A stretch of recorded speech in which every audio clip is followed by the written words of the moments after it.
Yes. तो तारा जी, आपका प्रश्न था। तारा जी जुड़ चुकी है क्या?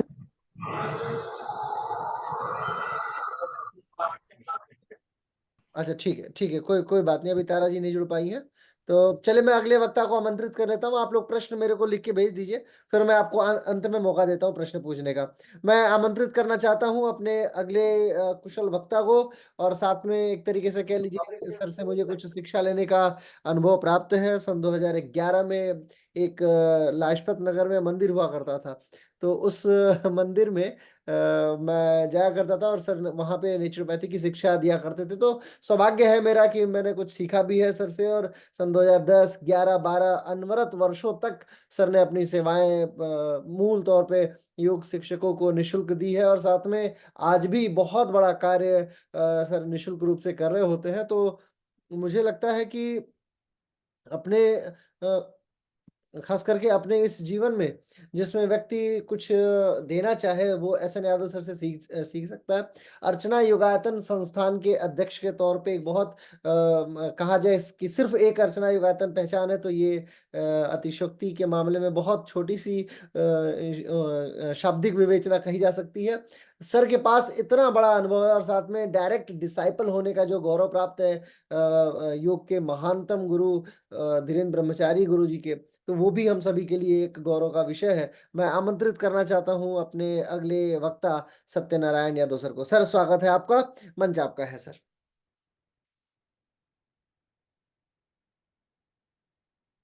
सर आप अभी म्यूट है सर। एक बार अनम्यूट कर लीजिए, बड़ी कृपा होगी।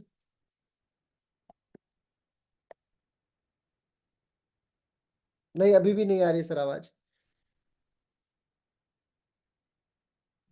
आप ठीक है जी? जी जी जी सर, जी सर, जी सर, अब पूरी तरह अब ठीक। आवाज आ रही है? जी सर, जी सर, जी सर।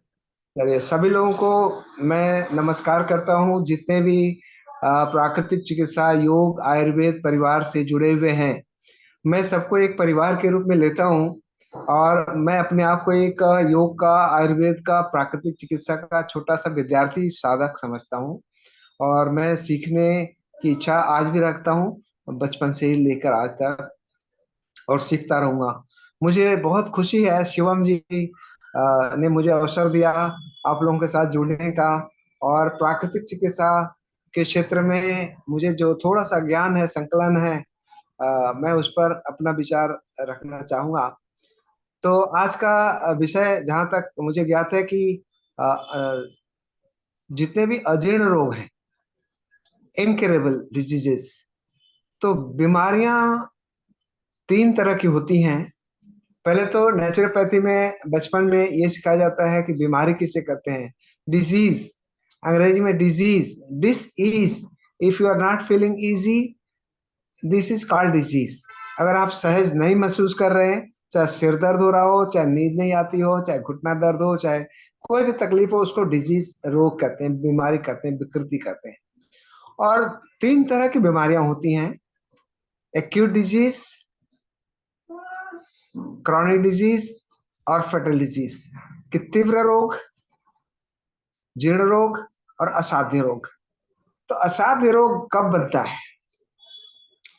जब हम जीर्ण रोगों को किसी न किसी एलोपैथिक थेरेपी या किसी थेरेपी से हम दबा देते हैं उनके लक्षणों को, और जब उसका इलाज नहीं होता है और दबा कर रखते हैं उनके लक्षणों को, तो असाध्य रोग बन जाते हैं। और तीव्र रोग, जो अचानक किसी भी छोटी सी गलती से, कि हम गलत खाना खा लिए, चाहे सर्दी लग गई, चाहे लू लग गया, चाहे कुछ भी गलती हो गई, तो नाक बंद हो गई, जुकाम हो गया, बुखार हो गया, लूज मोशन हो गया, उल्टियां आने लगी, तो ये तीव्र रोग, जिसकी कुछ दिनों के लिए समस्या शरीर में होती है, दुष्परिणाम होता है।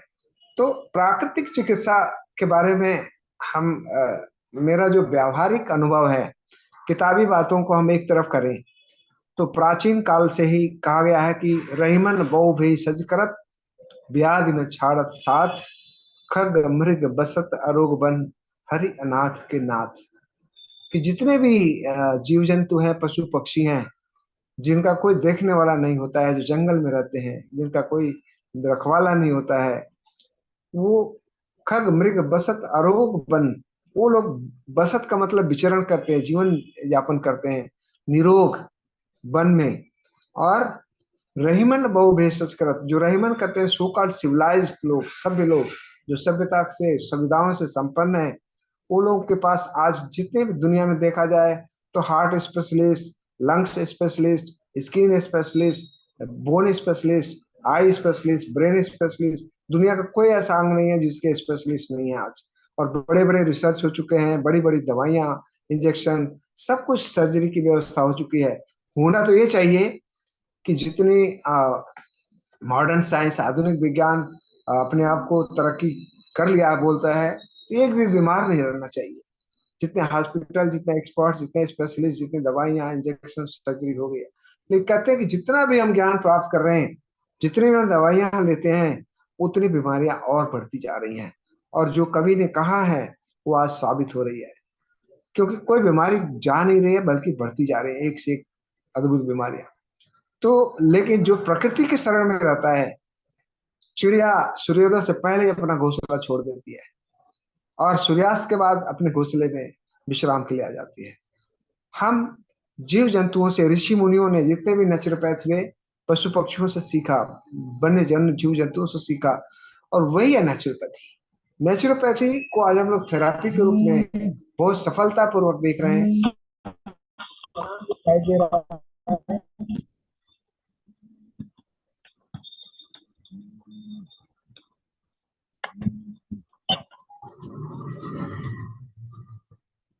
और उसके परिणाम से हम लोग सभी लोग ग्रसित भी हैं। उस परिणाम के कारण हम लोग देख रहे हैं कि अ, चाहे कोई भी औषधि कर लें, कोई भी थेरेपी कर लें, जब तक हम प्राकृतिक चिकित्सा या आयुर्वेद की या ऋषि मुनियों की विद्या, योग की शरण में नहीं आते, तब तक हम बीमार ही रहते हैं। और एक चीज मैं स्पष्ट करना चाहूंगा कि जैसे योगा थेरापी, नेचुरोपैथी, आयुर्वेदा को हम लोग अलग अलग मानते हैं, वास्तव में कोई अलग नहीं है, क्योंकि तीनों चीजें योगी ऋषि मुनियों की जीवन शैली थी, दिनचर्या थी। वो प्रातः काल शौच आदि से निवृत्त होकर के हवन करते थे, हवन के पश्चात योगाभ्यास करते थे, फिर आसपास की वनस्पतियों को चुनते थे, किस बीमारी में किसको सहायता करनी है, किसके लिए कामयाब और उपयोगी होगी, वो सभी चीजों का संकलन करते थे, संचय करते थे, और स्वयं योग का अभ्यास करके आयुर्वेद और प्रकृति के सानिध्य में रह करके प्राकृतिक चीजों से ही वो लोग सब कुछ ठीक करते थे, सबको मार्गदर्शन करके सहायता करते। तो योगी लोगों ने योग किया, योगी लोगों ने प्राकृतिक जीवन जिया, प्रकृति के बीच में रहे, पेड़ पौधे के बीच में, वनस्पतियों के बीच में अपना जीवन जीते थे। प्राकृतिक घास फूस की झोपड़ी होती थी, उनका बिस्तर होता था, खान पान भी कंदमूल फल ही होता था। तो आयुर्वेद आयुर्वेद और प्राकृतिक चिकित्सा में क्या अंतर है? जो प्राकृतिक चिकित्सा के अंतर्गत जो चीज हम लेते हैं प्रकृति के द्वारा ताजे रूप में, जैसे आंवला है, फल है, सब्जियां हैं, सलाद है, अंकुर है, जो भी लिविंग चीज के रूप में लेते हैं और ताजा लेते हैं, उसको जब प्रयोग में लाते हैं तो प्राकृतिक चिकित्सा का हिस्सा बनता है।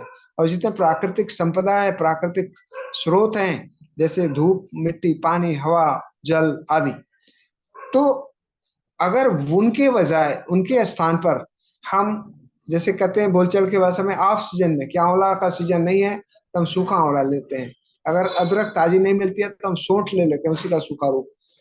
उसी तरह से अंगूर नहीं है तो हम किशमिश ले लेते हैं, अंजीर ले लेते हैं।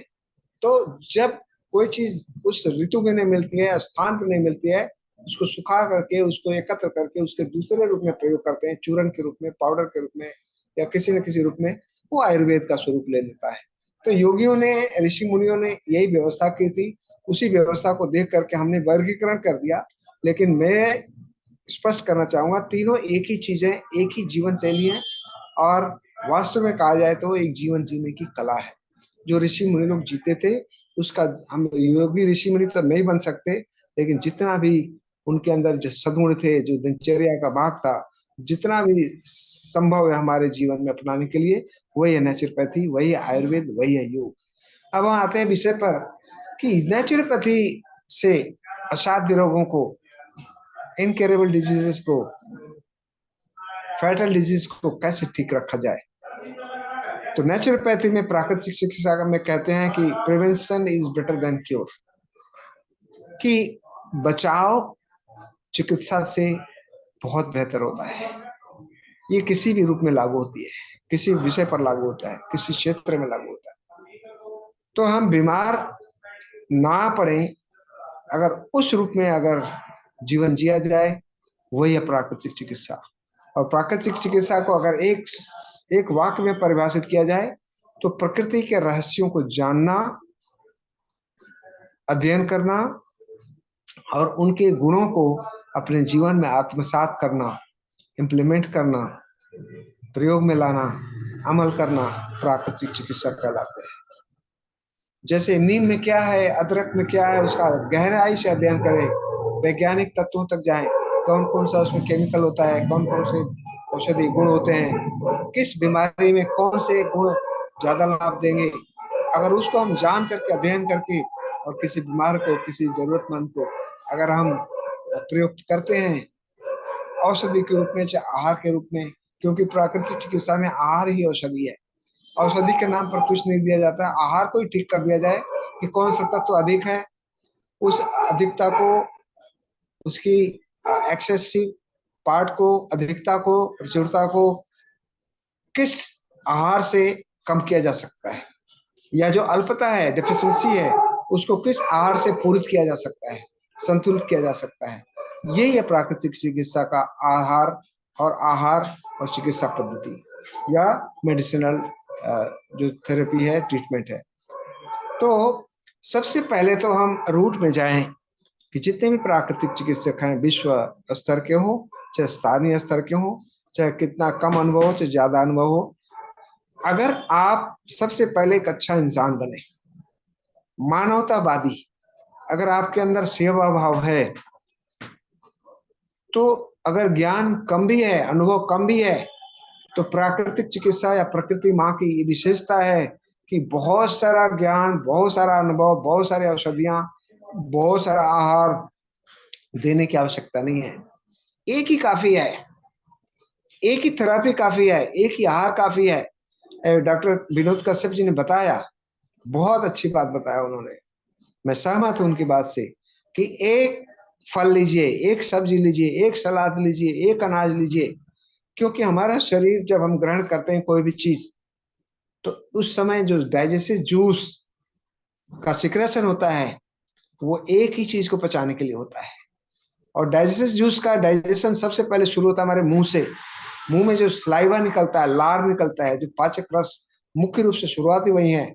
तो हम अगर मीठा भोजन सामने रखा हुआ है, जैसे खीर है या मीठे फल है या कोई भी गुड़ ही है, चाहे अंजीर है, अगर मीठा खाने के लिए रखा हुआ है और खाना है, तो हमारे मुंह में जो स्लाइवा आता है, जो रस आता है, पाचक रस जिसको बोलते हैं, लार, वो मीठा को पचाने के लिए आता है।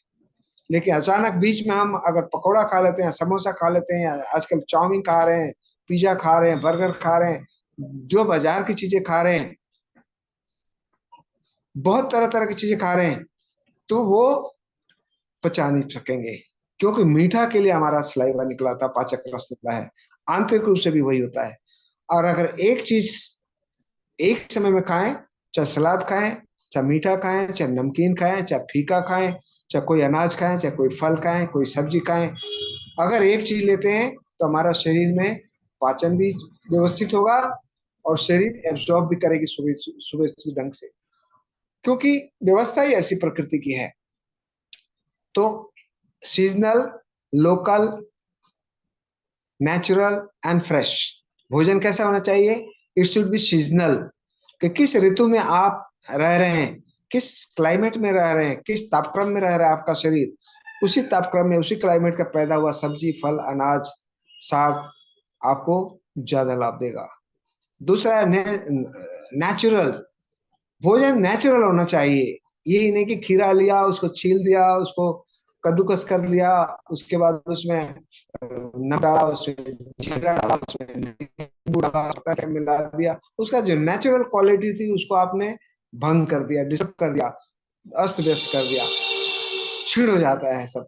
डिस्टर्ब हो जाने से फिर उसमें नष्ट डाल देते हैं, चाहे चीनी डाल दीजिए, चाहे कुछ भी डाल देते हैं, उसको आपने नष्ट हो जाता है, तो उसके नष्ट हो जाते हैं। क्षीण हो जाते हैं, अनुपयोगी हो जाते हैं। तो एक समय में एक फल, एक सब्जी, एक सलाद, एक अनाज, एक साग, एक अंकुर खाएं तो आप शरीर में आत्मसात होगा, जिसको बोलचाल की भाषा में कहते हैं शरीर में लगेगा।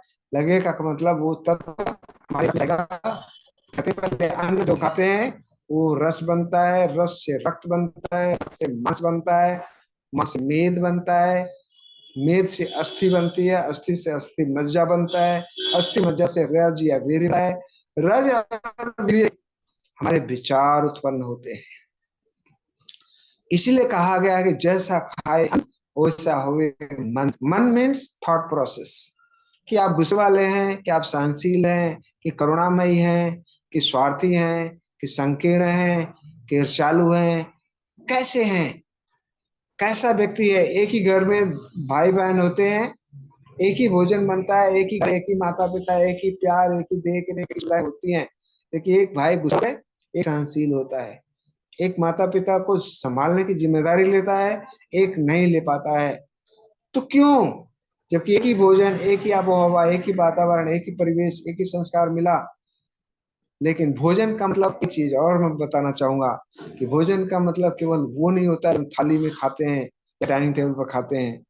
भोजन का मतलब होता है प्राकृतिक चिकित्सा में, योग में, चाहे आध्यात्मिक दृष्टि से देखिए, कि हमारी जितनी इंद्रियां हैं सब अपना अपना रसास्वादन करती है, सब अपना अपना भोजन सेवन करती हैं। तो जो डाइनिंग टेबल पर हम खाते हैं वो केवल जीवा, जीवा इंद्रिय है, वो रसास्वादन करती है। लेकिन हम सुबह से शाम तक देखते हैं, वो हमारी नेत्रचक्षु का आहार है। जो हम चीज सुबह से देखेंगे, देखते हमारे मन में क्रोध आता है, देखते हमारे मन में दया आती है, देखते हमारे मन में भय पैदा होता है, देखते मन में अहंकार पैदा होता है, देखते मन में उपकार करने की भावना होती है। तो जो देखते ही जो रिएक्शन होता है, प्रतिक्रिया होती है, वो प्रतिक्रिया के अनुसार ही हमारे मन में सलाइवा निकलता है। जैसे कुछ बात ऐसी होती है, जो कोई अन्याय कर रहा है, किसी निर्दोष को कोई मार पीट रहा है या उसको साथ अन्याय कर रहा है और आपको पता चला, तो आप, लेकिन उतना ताकतवर है, इतना शक्तिशाली है कि आपको सामने बोल नहीं पा रहे हैं या विरोध नहीं कर पा रहे हैं या उसकी रक्षा नहीं कर पा रहे हैं, तो क्या होगा? आप सलाइवा मन में इकट्ठा होगा, ऐसे ही निकल जाएंगे। निकलने का मतलब क्रोध तो है, या कुछ करने का, विरोधाभास करने का, या उसको समझाने का विचार तो है, लेकिन भय के कारण या किसी कारण से, किसी व्यवस्था के कारण हम उसको रोकते हैं। तो सलाइवा उस समय ऐसा बनता है, वो सलाइवा जा करके हमारे ब्लड में सेटल होता है, और ब्लड में सेटल होने के बाद ब्लड की क्वालिटी को प्रभावित करता है। जैसे हम शराब पीते हैं, या हम अमृत पीते हैं, या गाजर का रस पीते हैं, या करेले का पीते हैं, या गन्ने का पीते हैं, या कुछ भी पीते हैं, मेथी का पानी पीते हैं, चाहे जहर पीते हैं, जो भी हम पीते हैं पहले जाके ब्लड में सेटल होता है, और ब्लड में सेटल होते ही ब्लड हार्ट पंप करता है, पूरे शरीर के अंगों में फैल जाता है, और जिस अंग पर उसका प्रभाव पड़ता है उसके अनुसार शरीर पर प्रभाव पड़ता है, प्रतिक्रिया होती है। अगर जहर है तो हम मर जाते हैं, बेहोश हो जाते हैं। अगर अमृत है तो हम कितना भी कमजोर है, कितना भी दुर्बल है, कितने भी शक्ति नहीं थी, हमारी आंखें पल के झपकने लगती हैं, हम खड़े हो जाते हैं, हम चलने फिरने लगते हैं, बोलने लगते हैं, आवाज निकलने लगती है।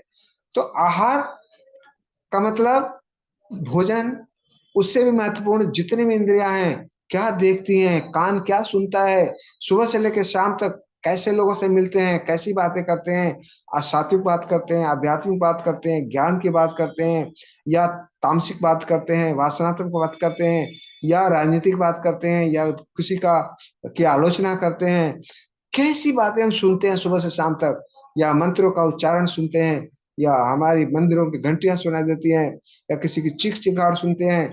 तो जो हम सुनते हैं, इसका भी प्रभाव हमारे ब्लड की क्वालिटी पर पड़ता है। ऐसा हार्मोन सिक्रेशन होता है जो हम सुनते हैं, जो हम देखते हैं, जो हम सुनते हैं। तीसरा है नासिका, कि किस परिवेश में हम कैसी वायु में सांस ले रहे हैं। हवन हो रहा है जहाँ, ऐसी जगह पर आप सुबह शाम तक रहते हैं, तो आपके श्वास के द्वारा, नासिका के द्वारा आपके रक्त में जो क्वालिटी जाएगी, जितने हर्बल मेडिसिन हैं जो आहुति के रूप में डाली गई थी, उनका सूक्ष्म रूप श्वास के द्वारा आपके ब्लड में जाता है, आपका रक्त उच्च कोटि का बनता है। जो निरोगता को, आरोग्यता को, दीर्घायु को प्रदान करता है। ऊर्जा से परिपूर्ण होता है शरीर आपका आजीवन 7 वर्ष तक, शतायु तक। और नासिका के द्वारा अगर आप दुर्गंध सूंघते हैं, अब किसी कचरे की जगह से गुजरिए, पैदल जा रहे हैं, टहल रहे हैं, तो और बहुत दुर्गंध है, तो आप नाक बंद करना पड़ता है, नहीं तो उतनी स्मेल होती है उसमें कि आपको बेहोश कर सकती है वो वायु। वायु बेहोश क्यों करती है दुर्गंधी से? कि उसमें इतने बैक्टीरिया फैले हुए हैं, बदबू का मतलब बैक्टीरिया, वो नासिका से जाता है तो ब्लड में सेटल हुआ, आप बेहोश तक हो सकते हैं। धुएं में कोई फंस जाता है तो बेहोश हो जाता है, मर तक जाता है। तो नासिका से अगर हम किसी समुद्र किनारे, किसी जंगल में, किसी ऐसी जगह पर हैं, जैसे हमारा अल्मोड़ा में, उत्तराखंड में हमने एक सेंटर बनाया है, 200 बिस्तरों का हॉस्पिटल। उसकी विशेषता क्या है प्राकृतिक रूप से कि 6 किलोमीटर तक एकदम खाई है, पहाड़ है, खुला मैदान है, उसमें जड़ी बूटियां हैं, उसकी हवा आती है, जड़ी बूटियों से सनी हुई, मिली हुई मिश्रित हवा सुगंधी के साथ। तो उसके बीच में जब सांस लेता है कोई जाकर के, तो क्या होता है, उसका सिर दर्द समाप्त हो जाता है, उसका जो फेफड़े में सांस लेने की ब्रीथलेसनेस की प्रॉब्लम थी वो दूर हो जाती है, उसकी इंसोम्निया दूर हो जाती है, बहुत सारी बीमारियां तो वहां केवल जाने से ठीक हो जाती है। तो हम किस परिवेश में सांस लेते हैं, नासिका भी आहार लेती है। हमारी त्वचा, जैसे नाक से हम सांस लेते हैं, हमारे जो रोमकूप है, पोर्स है, उसके बीच में जहां जहां बाल है, चाहे नए भी बाल है, हमारी जगह जगह छेद है शरीर में, इवन हथेली में, तलवों में भी पसीना आता है। तो पसीना आने का मतलब वहां छेद है, और वो छेद कहाँ तक गया? जहां तक रक्त संचार हो रहा है वहां तक कनेक्टेड है, उसका जुड़ाव है। तो जैसे रक्त संचार हो रहा है तो पसीना निकलता है। ब्लड जब एक्सरसाइज करते हैं या गर्मी लगती है तो पोर्स खुल जाते हैं, पसीना दिखाई देता है। जाड़े के दिन में पसीना क्यों नहीं आता है? पोर्स हमारे बंद हो जाते हैं। लेकिन बंद हो जाए चाहे खुले रहें, गर्मी हो चाहे सर्दी हो, वो ब्रीथ करते हैं, सांस लेते हैं। जैसे नाक से हम सांस लेते हैं, हर रोम खूब सांस लेते हैं। इसलिए सिंथेटिक कपड़ा मना करते हैं। योगी ऋषि मुनि लोग कैसा कपड़ा पहनते थे? कम से कम कपड़े पहनते थे, और हल्के कपड़े पहनते थे, सफेद रंग का अधिकतर पहनते थे, या पतले कपड़े झीना झीना पहनते थे। क्योंकि हमारा शरीर जितना प्रकृति के बीच में रहेगा, साक्षात या सीधा सीधा डायरेक्टली नेचर के कांटेक्ट में रहेगा, उतना ही फोर्स हमारी जगह जगह से श्वास लेते हैं। तो हमारे केवल नाक पर आश्रित नहीं रहते हमारे शरीर। ऑक्सीजन लेवल इतना ज्यादा होता है, इतनी ऊर्जा शक्ति ज्यादा होती है, वाइटलिटी, इम्यून सिस्टम या जीवनी शक्ति हमारी इतनी अधिक होती है कि बीमारी कोसों दूर रहेगी। और बीमारी अगर आ भी गई गलती से किसी कारण से, तो वो बीमारी रह नहीं सकती, क्योंकि ब्रीथ केवल लेता नहीं है, वो कार्बन छोड़ता भी है वहां से। तो गंदगी जगह जगह से निकल जाती है। तो हम कहते हैं त्वचा का स्वाद क्या है, त्वचा का आहार क्या है? शुद्ध वायु, शुद्ध वेशभूषा। कपड़ा कैसे पहनते हैं? सिंथेटिक पहनेंगे तो स्किन प्रॉब्लम होगी। अगर कॉटन का पहनेंगे, धूप, रोज धूप में रहते हैं, रोज खुले आसमान में रहते हैं, और प्रकृति माँ को प्रकृति माँ की तरह, जैसे बच्चा गोद में रहता है माँ के, एक न्यू बॉर्न बेबी, और थोड़ा समझदार भी हो जाए तो भी माँ की गोद में जो सुख पाता है कहीं नहीं पा सकता। तो प्रकृति माँ है, हम उसकी संतान है। और बीमारियों का मुख्य कारण क्या है? Away from nature.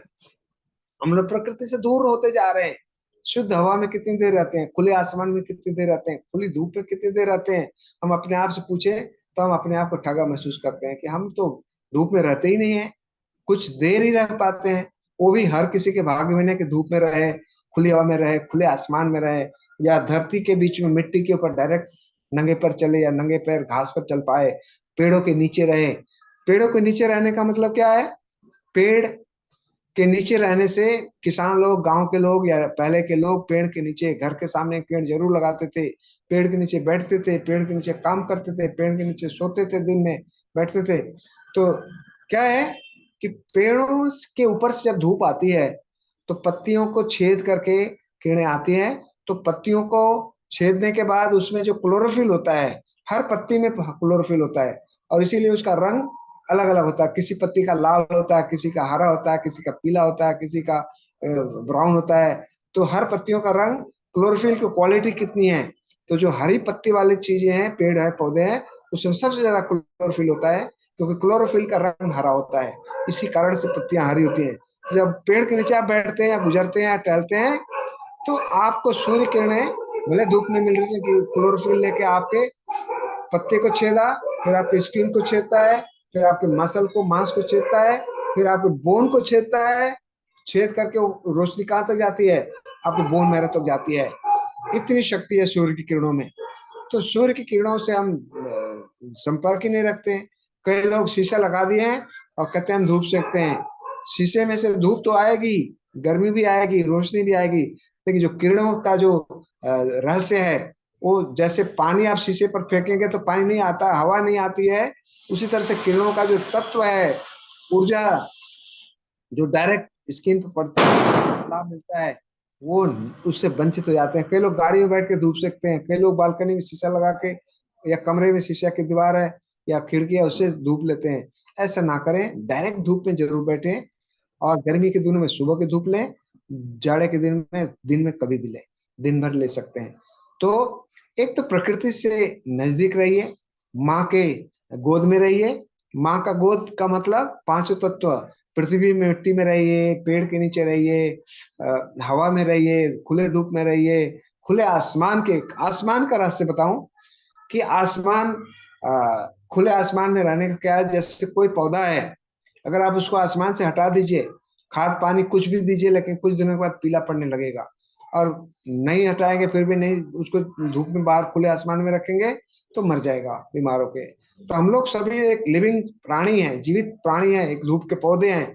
हम अगर आसमान के नीचे नहीं रहेंगे थोड़ी देर तो क्या होता है, आसमान से जैसे ओस गिरती रहती है, 24 घंटे गिरती है, वो ओस केवल नहीं होती है, एक सुपर नेचुरल पावर ओस के रूप में, एनर्जी के रूप में, ऊर्जा के रूप में गिरती रहती है। आप देखे होंगे जितने भी खुले मैदान में पेड़ होते हैं, वो जाड़े में रजाई नहीं उड़ते हैं हम लोगों की तरह। गर्मी में हीटर नहीं चलाते हैं, ना एसी चलाते हैं, ना जाड़े में हीटर चलाते हैं, ना गर्म पानी से नहाते हैं। ओला पड़ता है तो ओले को भी झेलते हैं, सर्दी पड़ती है तो सर्दी को झेलते हैं, और गर्मी लू चलती है तो लू को भी झेलते हैं।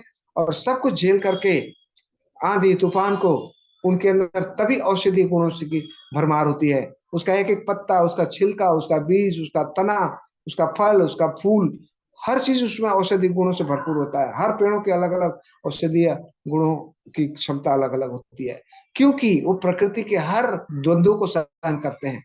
तो बुंद अगात सहेंगे कैसे, अखल के बचन संत सहज जैसे।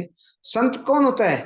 जो दुष्टों के भी कड़वी बाणी को भी हंसते हंसते स्वीकार कर लेता है, उसको क्षमा कर देता है। पेड़ भी प्रकृति के द्वंद्वों को, प्रहार को, चाहे लू हो, चाहे गर्मी हो, चाहे सर्दी हो, चाहे बरसात हो, चाहे तूफान हो, कुछ भी हो, उसको सहन करता है। इसलिए उसके अंदर ऐसी क्षमता आ जाती है कि दूसरों को शक्ति देने की, दूसरों को निरोग करने की क्षमता होती है। और कहते हैं कि आसमान से जो ऊर्जा गिरती है उसके लिए दो लाइन में कहते हैं तेरी रहमत दिन रात बरसती है। रहमत मतलब कृपा।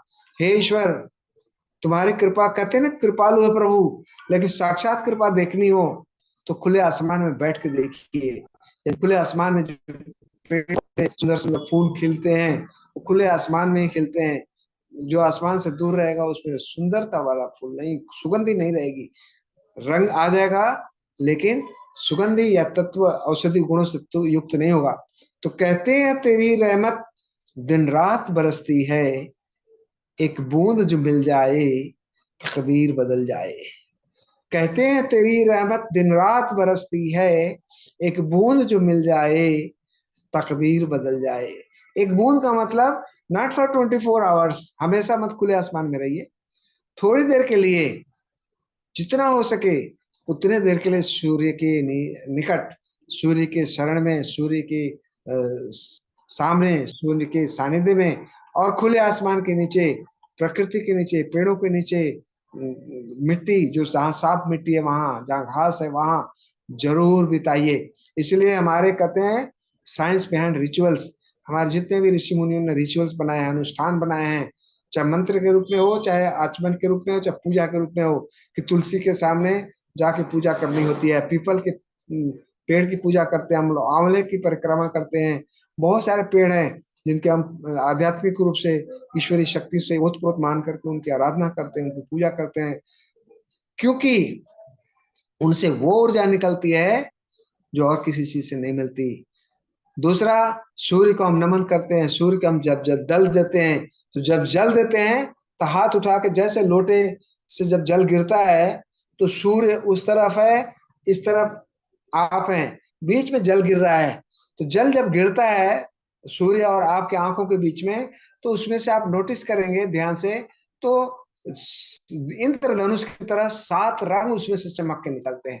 सुनहरा, नीला, पीला, लाल, जितने हरा रंग, सातों रंग 7 सिस्टम के लिए, चाहे आपका डाइजेस्टिव सिस्टम हो, चाहे रेस्पिरेटरी सिस्टम हो, चाहे सर्कुलेटरी सिस्टम हो, चाहे रिप्रोडक्टिव सिस्टम हो, चाहे एक्सेट्री, कुछ भी 7 सिस्टम के लिए 7 रंग अगर आप रोज जल देते हैं तो 7 रंग आपके 7 सिस्टम को ऐसे ही ऊर्जावान बना के रखता है कि कोई किसी भी सिस्टम में कोई बीमारी हो ही नहीं सकती। तो और दूसरा कि देखना हो, उगते हुए सूर्य को देखिए, जल ना भी बद दीजिए, तो उगते हुए सूर्य की जो किरणें आती है, पहली किरण अगर आपकी आंखों पर पड़ती है तो रेटिना पर उसका रिफ्लेक्शन, प्रतिक्रिया, परावर्तन जब होता है, उसका कनेक्शन सीधा आपके नर्वस सिस्टम से है। आपके इंसोम्निया हो, आपको हाई ब्लड प्रेशर हो, आपको आलसी हो, सिर दर्द हो, या न्यूरोलॉजिकल प्रॉब्लम हो, एपिलेप्सी तक को, डिप्रेशन, बाइपोलर तक को ठीक करने की क्षमता है सूर्य की पहली किरण में। तो उगने से पहले स्नान आदि करके सूर्य के देवता के सामने खड़े हो जाएं। जिनको इस तरह की तकलीफ है, 1 हफ्ते में चमत्कार देखिए। ये कोई कही सुनी बातें नहीं है, हमने इसको देखा है अनुभव करके। और इसलिए कहा गया है कि हमारे भारतीय संस्कृति में, भारतीय सभ्यता में, भारतीय परंपरा में जितने भी आध्यात्मिक अनुष्ठान है, उनके पीछे एक विज्ञान है।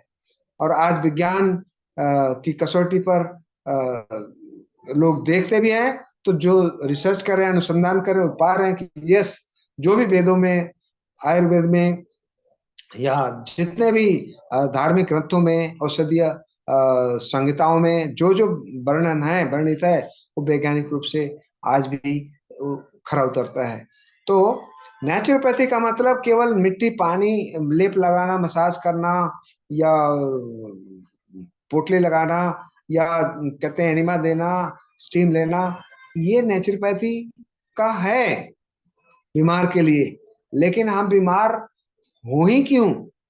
योगी ऋषि मुनियों ने योग बनाया, आयुर्वेद बनाया, प्राकृतिक चिकित्सा इसलिए नहीं दिया कि पहले बीमार पड़िए फिर स्वस्थ रहिए।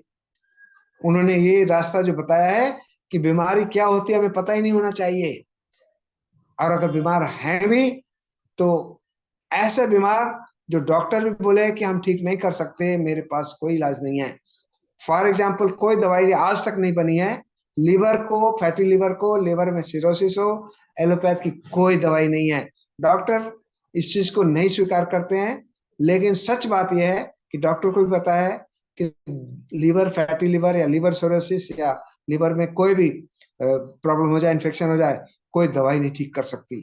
प्राकृतिक चिकित्सा में है पुनर्नवा, अगर शुद्ध मिल जाए, ताजा मिल जाए, पुनर्नवा, किडनी को ठीक करने की कोई दवाई नहीं दुनिया में, लेकिन किडनी को रिवाइव कर सकता है पुनर्नवा। पुनर्नवा नाम ही उसका, पुनर् यानी फिर से, नवा मतलब न्यू कर देता है, न्यू लाइफ देता है। And Punarnava is a successful medicine, herbal medicine जो हम देते हैं। कितने किडनी के पेशेंट को ठीक किया गया, कितने लीवर को, जिसका लीवर केवल 10% बचा था, डॉक्टर बोले थे अब इनकी सेवा करिए, आराम कीजिए, वो पेशेंट हमारे पास आए और ईश्वर की कृपा से पुनः, और बाकी चीजें भी करनी होती है, करके उनको ठीक किया गया। तो एलोपैथ में एक सीमा है, डेंगू की कोई भी दवाई नहीं है, लेकिन नेचुरोपैथी में, नेचुरल लाइफ स्टाइल में अगर आप सात्विकता के साथ उसका सेवन करिए, प्रकृति की चीजों का, तो डेंगू को, प्लेटलेट्स के लिए कोई दवाई नहीं है दुनिया में। प्लेटलेट्स कम हो जाए, कोई इंजेक्शन, कोई सर्जरी, कोई दवाई, कोई कुछ नहीं है। लेकिन प्राकृतिक, माँ प्रकृति के पास अद्भुत भंडार भरा पड़ा है जिसे प्लेटलेट्स को नॉर्मल किया जा सकता है। इसी तरह से बहुत सारी चीजें हैं जो औषधियों के बस का नहीं है। आधुनिक चिकित्सा विज्ञान के पास कोई जवाब नहीं है, लेकिन हमारे पास समाधान था, है और बना रहेगा। हम सभी लोगों को, मेरे ख्याल समय समाप्त हो गया है, तो मैं तो अभी बहुत कुछ बोलने का मन कर रहा है, करता रहता है, क्योंकि जब अवसर आता है तो हम उसमें हम तैयारी करके नहीं आते हैं, क्या बोलेंगे मुझे खुद ही नहीं पता। तो मन तो बहुत कर रहा है कि बहुत कुछ बताएं, लेकिन मुझे ऐसा लग रहा है कि समय नहीं है। तो अगर आप लोग बताएं, कुछ क्वेश्चन हो, कोई सवाल हो, कोई प्रश्न हो, तो मैं उस पर चर्चा कर सकता हूँ। जी आप सभी लोगों से अनुरोध है कि वन बाय वन करके प्रश्न पूछिएगा। तारा कुमारी से प्रश्न की शुरुआत करते हैं। तारा जी अनम्यूट कर सकते हैं, अनम्यूट कीजिए। नमस्ते सर। नमस्ते जी। अ, सर मेरा प्रश्न है कि मेरे कजन है, उनकी उम्र अभी 30 साल की है। जी। उनका किडनी दोनों किडनियों ने काम करना बंद कर दिया है। उनके डायलिसिस हो रहे हैं, एक हफ्ते में अभी 3 बार हो रहे हैं। उनके लिए मतलब कि डॉक्टर्स ने कह दिया कि किडनी ट्रांसप्लांट ही एक मतलब लास्ट ऑप्शन है, और कोई वैसा कुछ हो नहीं सकता। और अभी उनकी मतलब जो कंडीशन है वो और बिगड़ती जा रही है, दिन पर दिन मतलब बढ़ता ही जा रहा है वो। अब उनके पैरों में स्वेलिंग रहने लगी है, दाने आने लगे हैं, और भी चीजें हो रही हैं। तो उन सब चीजों से बचने के लिए क्या उपाय कर सकते हैं? देखिए डायलिसिस, देखिए साफ साफ स्पष्ट करना चाहिए, डायलिसिस शुरू हो जाने के बाद फिर नेचुरोपैथी में, आयुर्वेद में बहुत कम सहायता के रास्ते बचते हैं। डायलिसिस से पहले कितनी भी गंभीर अवस्था होती, डायलिसिस से शुरू करने से पहले, क्योंकि डायलिसिस शुरू होते ही किडनी काम अपना करना जो सिस्टम है वो डिस्टर्ब हो जाता है। तो और हमारा काम क्या है कि कुछ को प्राकृतिक रूप से रिवाइव करना। तो डायलिसिस होने के बाद तो शुरू होने के बाद तो हम समझ आएंगे, नहीं सहायता कर पाएंगे। अब मेडिकल साइंस ही कुछ कर पाएंगे। ट्रांसप्लांट भी समाधान नहीं है। ट्रांसप्लांट जिनका भी हुआ, या तो सरकारी खर्चे पर लोग, नेता लोग करते हैं, या बहुत पैसे वाले लोग करते हैं। तो वो लोग पैसे के बल पर करते हैं, यही लेकिन सारी समस्या है। वास्तविकता तो है अभी कि हमारे उनका ट्रीटमेंट वैसे तो एम्स से चल रहा है, लेकिन अभी उसमें बहुत लंबा प्रोसेस है। अभी करीबन अब 6-7 मंथ हो गए सारे टेस्ट वगैरह ये सब होते होते, लेकिन अभी भी कुछ वैसा इशू नहीं है। मतलब कि अभी की कोई डेट फाइनल नहीं की गई है कि अभी हो हाँ, जाएगा। देखिए मैं अभी केवल खाली ये बहुत बता लंबा। रहा हूँ, उनको उनको एक आशा की किरण ये है कि पुनर्नवा, जैसे मैंने बताया, पुनर्नवा का ताजा पौधा मिल जाए। अगर मैं मदद कर सकता हूँ पौधा देने में, बताऊंगा। मैंने वो पालतू नहीं होता है, वो जंगल में ही पैदा होता है। तो वो जमुना जी किनारे मिलता है, या पहाड़ी जहाँ जंगल होते हैं, जहाँ मेंटेन नहीं होता है, उस जगह पे होता है। उसको अगर दिया जाए तो आपके डायलिसिस, हाँ, हम दिल्ली में रहते हैं जहाँ पर ये हाँ, क्रिएटिनिन को कम करेगा। और उससे कम होने के बाद धीरे धीरे धीरे किडनी में एक एनर्जी आने का पूरा चांस रहता है। ये संभावना है। फिर भी पेशेंट को जब हम देख लेंगे एक बार आंख से, तब हम सही सलाह दे सकते हैं। बिना देखे चलिए हम। जी। मैं तारा जी, मैं सर का नंबर आपके साथ शेयर कर दूंगा। आप सर से पर्सनल कांटेक्ट कर लीजिएगा इस विषय में, ताकि आप सर भी दिल्ली में रहते हैं, आप भी दिल्ली में रहते हैं, तो एक बार आप जाके मिल लीजिएगा। ठीक है। सर एक क्वेश्चन मेरा भी sir. Okay, thank you sir. Thank हाँ, यू सर। इसके बाद अगला मैं सबको आमंत्रित करूंगा। हाथ रेज्ड है। सुमिति जी, अगला प्रश्न है सर सुमिति जी का। सर काफी सारे प्रश्न हैं, मैं क्षमा चाहूंगा। 8-9 लोग हैं, थोड़ा थोड़ा आप लोगों से अनुरोध है, बहुत थोड़ा थोड़ा पूछ के अपना अपनी बातें डन कर लीजिए। अगर लंबा प्रश्न है तो भी मुझे बता दीजिएगा, तो मैं सर से पूछ के सर का कॉन्टैक्ट नंबर आपके साथ साझा कर दूंगा। सुमिति जी। Hariom sir, thank you for giving me this opportunity. मेरे को एक्चुअली नेचुरोपैथी की बिल्कुल नॉलेज नहीं थी। मैं योगा अभ्यास करती हूँ थोड़े टाइम से। मेरे साथ प्रॉब्लम ये है कि मेरी नीज में बहुत पेन रहता है सर। कभी कम हो जाता है, कभी ज्यादा हो जाता है। जिस टाइम थोड़ा एडवांस प्रैक्टिस थोड़ी ज्यादा हो जाती है, उस दिन थोड़ा ज्यादा हो जाता है। अश्व संचालन और ये हमारा लिजर्ड पोज जब हो जाता है तो हनुमान आसन हो जाता है, तो उस दिन बहुत पेन होती है। तो जब कहने का मतलब ये है कि जब एडवांस प्रैक्टिसेस जब हो जाती हैं तो नी पेन बहुत बढ़ जाती है। तो हम इसको कैसे ओवरकम कर सकते हैं, या इसको नेचुरोपैथी से कैसे मैं इसको ओवरकम कर सकती हूँ इस प्रॉब्लम को? आपके प्रश्न का समझ में मुझे आ रहा है कि आप एक्सेसिव एक्सरसाइज कर रहे हैं, और जो लिगामेंट होते हैं, अगर उनके लिगामेंट को ज्यादा एक्सेसिव स्ट्रेच हो जाता है तो दर्द होती है। तो सबसे पहले कि आप खुद ही बोल रहे हैं एडवांस जब करते हो आसन पोस्चर, तभी दर्द होती है। तो जाहिर है कि आप बहुत एक्सेसिव कर रहे हैं। पहले उसको कुछ दिनों के लिए आसन ना करके उसके वाले एक्सरसाइज करें, जो हीलिंग में मदद करे। और healing के जो जिसको बोलते हैं ना मांस फट जाना बोलचाल की भाषा में, तो वहां ओके। पर थोड़ा सा डैमेज हुआ है। पहले उसको कुछ दिनों के लिए आराम दीजिए और उसकी बल्कि थोड़ी केयर करिए। केयर में सबसे अच्छा एक तरीका है, अगर आप हमको दिखा सकते हैं तब तो मैं आपको 3 दिन में रिलीफ दे दूंगा, केवल 3 दिन, मैक्सिमम 7 दिन। लेकिन अब बता दूंगा एक बार, तो आप 7 दिन करेंगे, जो जो बता दूंगा आपको आराम हो जाएगा। लेकिन बिना आए मैं बता देता हूँ कि तिल का तेल में थोड़ा सा मेथी दाना, थोड़ा अजवाइन, धतूरे का बीज और लहसुन की तुरियां काट के, जैसे छौंक लगाने के लिए काटते हैं, 4 चीज, अजवाइन, मेथी दाना, धतूरे का बीज और लहसुन, चारों चीजों को 50 ग्राम 50 ml तेल में आधा एक एक चम्मच चारों चीज मिला के खूब उसको पका दीजिए। इतना पका दीजिए कि ब्राउन हो जाए, नहीं लाइट हो जाए, एकदम ब्राउन हो जाए। उसको तेल को छानना नहीं है, वहीं रख के रखिए। उसी तेल को एक एक चम्मच लेके दोनों घुटनों में ऐसे मसाज करिए जैसे छोटे बच्चे के सिर में मसाज करते हैं। घुटना मोड़ देंगे तो ऐसे बच्चे के सिर जैसा हो जाएगा, और क्लॉकवाइज करना है और 1 चम्मच तेल सुखाना है। तो इससे आपको बहुत आराम मिलेगा। और अभी एक्सरसाइज मत करिए 3-4 दिन, एक हफ्ता, जब तक ठीक ना हो जाए। और अगर आप दिखा लेंगे तब तो मैं आपको प्रॉपर ही बता सकता हूँ कि कैसे करना है। हाँ, मैं कंसल्ट करना चाहूंगी एक्चुअली सर आपसे, तो मैं सर से जी। नंबर ले लूंगी आपका। बाकी जब तक नहीं मिलते हैं तब तक ये करिए, इससे आराम हो जाएगा आप। मैं सर का नंबर आपके साथ साझा कर दूंगा, आप कांटेक्ट कर लीजिएगा। वैशाली रामपुरकर जी। कहीं भेजना पड़ेगा कुछ?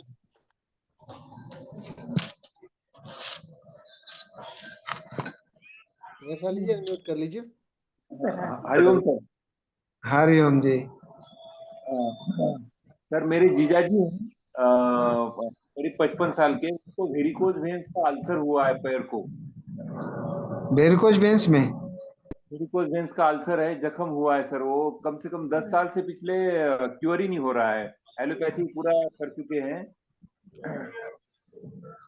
एक अल्सर कहाँ हुआ, थोड़ा सा प्लीज रिपीट कर दीजिए। वेरिकोज वेन्स सुना दिया। वेरिकोज वेन्स का अल्सर जो पैर घुटने में। के वेरिकोज वेन्स जो घुटने के नीचे काफ मसल में है। हाँ, घुटने आपकी के नीचे। आवाज साफ नहीं आ रही है।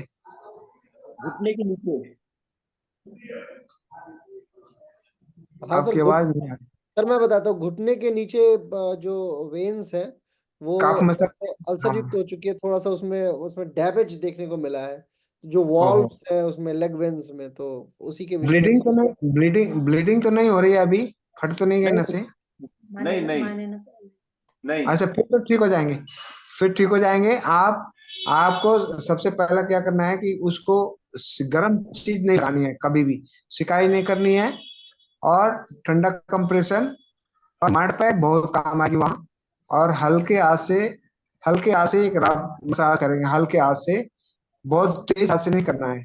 तो एक तो मड पैक, मड को जाड़े के दिन में बहुत ठंडा लगे, इसलिए थोड़ा जैसे सब्जी को, ठंडी सब्जी को गर्म करते हैं, केवल हल्का सा गर्म कीजिए कि ना गर्म रहे ना ठंडा लगे। और 1 इंच मोटी लेयर लगाइए पूरा राउंड, काफ मसल से लेके मतलब नी से लेकर के, और आप एंकल तक लगा दीजिए, जहां नहीं है वहां भी लगा दीजिए। और लगा के 1 घंटे के लिए धूप में या कमरे में कंबल उड़ा के सुला दीजिए। जो मड लगाने के बाद उस पर एक कपड़ा लपेट दीजिए, ताकि ओढ़ने के बाद मिट्टी नहीं लगे कंबल में। और 1 घंटा 2 घंटा भी सुला दीजिए, कोई बात नहीं। और उसके बाद आप देखेंगे 2 से 3 दिन में काफी आराम मिलेगा। और 1 हफ्ता कर दीजिए तो। और बीच बीच में उनको करते रहिए, कि कोई टेंडेंसी हो गई है, उस टेंडेंसी को ठीक करने के लिए हफ्ते में एक बार करते रहें 2 महीने तक, हमेशा के लिए ठीक हो जाएंगे। Mud therapy. सर मेरा क्वेश्चन है सर पे। रोशन सिंह जी, रोशन सिंह जी। हाँ जी। सर, मैं ये कह रहा हूँ कि जैसे किसी को अगर L4 L5 में प्रॉब्लम है, गैप है, तो जी। उसके लिए प्राकृतिक चिकित्सा में क्या कर सकते हैं? प्राकृतिक चिकित्सा में तो 3-4 काम है उसमें। एक तो स्पाइनल थेरेपी बोलते हैं, स्पाइनल मालिश नहीं बोलते हैं, देखने में मालिश लगता है। एक तो स्पेशल टेक्निक होती है, स्पाइनल थेरेपी बोलते हैं उसको। और दूसरा है स्टोन थेरेपी। एक गोल स्टोन होता है, उसको चार्ज करके रखा जाता है, उससे हल्का गर्म करके उससे सिकाई किया जाए। तीसरा नॉर्मल सिकाई भी कर दीजिए हॉट वाटर बोतल से, चाहे डायथर्मिक करिए, चाहे रेड रेज दीजिए, या धूप स्नान करिए। धूप स्नान भी तिल का तेल लगा के 2 चम्मच पीठ में, स्पाइन में, और खूब मसाज हिप में भी पूरा करना पड़ेगा, क्योंकि जिनको L4 L1 2 3 4 5 6 जहां भी प्रॉब्लम हो, ठीक है ना, L1 2 3 जितना भी प्रॉब्लम हो, हिप तक प्रॉब्लम जरूर जाती है, तो उनके लिए हिप में भी मसाज करना तिल के तेल से। और उसके बाद पेट के बल लेट के बोलिए पेशेंट को कि थोड़ी देर धूप में सोएं, लेटे रहे, मतलब सोने का मतलब। और कच्ची हल्दी का सेवन जरूर करें, लेकिन सबसे अच्छा होगा सिकाई। और उनको एक्सरसाइज आगे झुकने वाली नहीं करना है, जंपिंग नहीं करना है, साइड में नहीं कर सकते हैं, और ट्विस्टिंग कर सकते हैं। लेकिन मेन थेरेपी है उनकी सिकाई और विश्राम, क्योंकि विश्राम करने से भी, रेस्ट करने से भी बॉडी अपने आप हील कर लेती है जो भी डैमेज हुआ है। और कई लोग उल्टा क्या सोचते हैं कि एक्सरसाइज करने से हम ठीक हो जाएंगे, एक्सरसाइज करने से और डैमेज होता चला जाता है और दर्द बढ़ती जाती है। इसलिए एक्सरसाइज तब तक ना करें, किसी गाइडेंस में करें जो एक्सपर्ट, जानकार, अनुभवी है। उसमें कुछ आसन ऐसे शलभ आसन है, भुजंग आसन है, या इस तरह के 2 3 आसन है, धनुरासन, भुजंगासन, उष्ट्रासन, सुप्त वज्रासन, और खड़े होने वाले में कोणासन, कट चक्रासन, ताड़ासन। तो लेकिन खुद ना करे पेशेंट, किसी एक्सपर्ट के देख रेख में करा जाए तो लाभ मिलेगा। और पेशेंट अगर हम देख सकते हैं तो उनको, एज कितनी है उनकी? सर 35 साल। और तकलीफ कब से है? तकलीफ सर लगभग 2 3 साल से है। हाँ, तो ज्यादा है, तो इसका मतलब उनको तो कम से कम 4 हफ्ते लगेंगे ठीक होने में, लेकिन 1 हफ्ते में आराम हो जाएगा, 3 हफ्ता लगेगा पूरा ठीक होने में। सर ये तेल जो तिल का रहेगा वो नॉर्मल रहेगा? नॉर्मल भी लगा सकते हैं, और उसमें जैसे मैं उनके घुटने के लिए बताया, वो चीजें जी कहीं जी। भी दर्द किसी भी तरह के हो, सभी लोग यूज कर सकते हैं। आप भी सुन लीजिए, अच्छा। सुने नहीं हो तो उसमें डालते जी हैं मेथी दाना, जी अजवाइन, जी लहसुन और धतूरे का बीज, 1 1 चम्मच, 50 ml में 1 1 चम्मच, चारों चीजें डाल जी के पका के, उस तेल को छान के मत रखिए, उस बीज जी समेत रगड़ दीजिए, बीज में जो रस होता है वो उसमें एब्जॉर्ब हो जाता है, फिर अपने जी। आप झाड़ देंगे तो हट जाता है। सर हल्दी जो आपने बताया वो हल्दी कैसे यूज करना है, कच्ची हल्दी? कच्ची हल्दी तो 1 इंच का टुकड़ा लीजिए, जी और वो कम से कम 1 अंगुली के बराबर, इंडेक्स फिंगर के कम से मोटी होती है, अंगूठी जितना मोटी हो तो और अच्छा है। 1 इंच का टुकड़ा लेकर उसका छिलका हटा के 3 तरह से उसको यूज कर सकते हैं। एक तो दांत से चबाइए इतना कि पानी बन जाए मुंह में, जिसके जी पास दांत है मुंह से चबा के, और थोड़ी कड़वी कसैली से, मैंने हल्दी का टेस्ट आता है, उसके बाद पी जी जाए। ऊपर से दूध पी लीजिए, पानी पी लीजिए गुनगुना। और नहीं, दांत नहीं है तो पेस्ट बनाइए, जैसे चटनी बनाते हैं सिलवट्टे पर या मिक्सी में, पेस्ट बना के दूध में या गुनगुना, जिनको जी किडनी में प्रॉब्लम है या जिनको स्टोन की प्रॉब्लम है, उनको दूध दूध मना होता है, तो उनको पानी में घोल के, गुनगुने पानी में घोल के पिला दीजिए। तीसरा है कि चटनी जैसे बना के चम्मच से, और चटनी में भी उसमें धनिया मिला के चटनी बना सकते हैं। 3 तरह से खा सकते हैं, चटनी के रूप में, पानी में घोल करके, या चबा करके, 3 तरह से खा सकते चलिए हैं। बहुत कई बहुत लोग उबालते हैं, उबालना नहीं है, उबले हुए दूध में पीने के समय मिलाना है। पेस्ट को कई लोग दूध में उबाल देते हैं, अधिकतर 99% लोग, मैं तो प्रोफेशनल्स को बोला हूँ, देखते सुना हूँ कि बोलते हैं दूध में उबाल के हल्दी को कच्ची तब पीजिए। उबाल ही दिया था, कच्ची हल्दी कहाँ रही, वो तो मरी हुई हल्दी हो गई। एनीवे, कच्चा पेस्ट लेना है, दूध उबला हुआ तो गुनगुना रखिए, गुनगुना दूध होने के बाद तब उसमें मिला के घोल के तब पीजिए। चलिए, समय की मर्यादा है, तो आप सभी लोगों का, मेरे पास सर 20 से ज्यादा SMS आ चुका है अभी तक, और 8 9 लोग अभी मेरे सामने सर हाथ उठाए हुए हैं। तो आपकी आज्ञा के अनुसार यदि आप आदेशित करेंगे तो मैं आपका नंबर इन लोगों के साथ साझा कर दूंगा, ताकि ये लोग अपनी व्यक्तिगत व्याधियों को आपसे जुड़ के और आपसे सीख के। अच्छा, आप सभी लोगों को एक और चीज के लिए मैं आमंत्रित करना चाहता हूँ, यदि आप चाहें तो हम एक रिट्रीट पे चल सकते हैं। सरकार जो बड़ा सा आश्रम है अल्मोड़ा में, ऊपर पहाड़ों में, तो हम लोग 5 6 दिन की यात्रा, सर से इस विषय पे हमारी चर्चा हो रही थी, और सर ने हमें आमंत्रित भी किया था। तो यदि आप लोग चाहें तो जनवरी या फरवरी में, जब भी आप, फरवरी में तो बड़ी ठंड होगी वहां पे, जनवरी फरवरी में, मार्च मैं उसके अप्रैल। बारे में सर, मैं बता दूं? जी जी जी, please sir, please sir, please sir. जी, देखिए, अल्मोड़ा में सभी लोगों को बता दूं कि मेरा एक सपना है कि जितने प्रोफेशनल मरीज जिस विषय में जुड़े हुए हैं, जो ट्रीटमेंट दे रहे हैं, यह पेशेंट है, कोई भी चल सकता है, या नॉर्मल लोग भी, तो वहाँ हमने इसलिए बनाया है कि वहाँ एक तो ट्रीटमेंट भी प्रॉपर मिलेगा, वहाँ आयुर्वेद का, योग का, प्राकृतिक चिकित्सा का बहुत अच्छी व्यवस्था है ट्रीटमेंट की।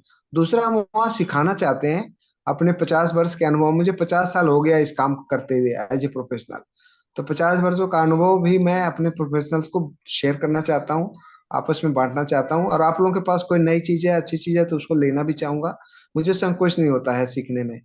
तो सभी लोग आमंत्रित है, वहाँ रहने की व्यवस्था है, 100 लोग रह सकते हैं, लेकिन अगर 40 लोग भी चले, 25 लोग भी चले, 15 लोग भी चले, तो हम आप लोगों के लिए पूरा स्पेशल विशेष व्यवस्था करेंगे रहने की, और प्रशिक्षण का एक रूपरेखा बनाई जाएगी जिसमें ऋषि मुनियों के कैसे रहने की व्यवस्था थी वैसा वातावरण में भी आपको रहने को मिलेगा, खाना भी मिलेगा और आधुनिक व्यवस्था भी रहेगी। अगर ठंड लग रही है तो हीटर भी मिलेगा, नहाने के लिए ठंडा लगता है गर्म पानी भी है, रजाई कंबल एवरीथिंग इज देयर। तो आप लोग अगर चलते हैं तो हम चाहेंगे कि जी सभी सर, लोग। मैं कोऑर्डिनेट करता हूँ सर इन सभी लोगों से, और एक बार मैं आपको वापस कांटेक्ट करता हूँ। जी जी हम लोग पहला बैच जो है वो 25 लोगों का लेके चलेंगे, और कोशिश ये जी होगी कि वाया ऋषिकेश होते हुए एक दिन ऋषिकेश आवास लिया जाए, हरिद्वार जी ऋषिकेश, और फिर अल्मोड़ा हम लोग आगे उधर से निकल लिया जाए। ठीक है सर, जी आपकी जी उपस्थिति हमें बहुत गौरवान्वित की।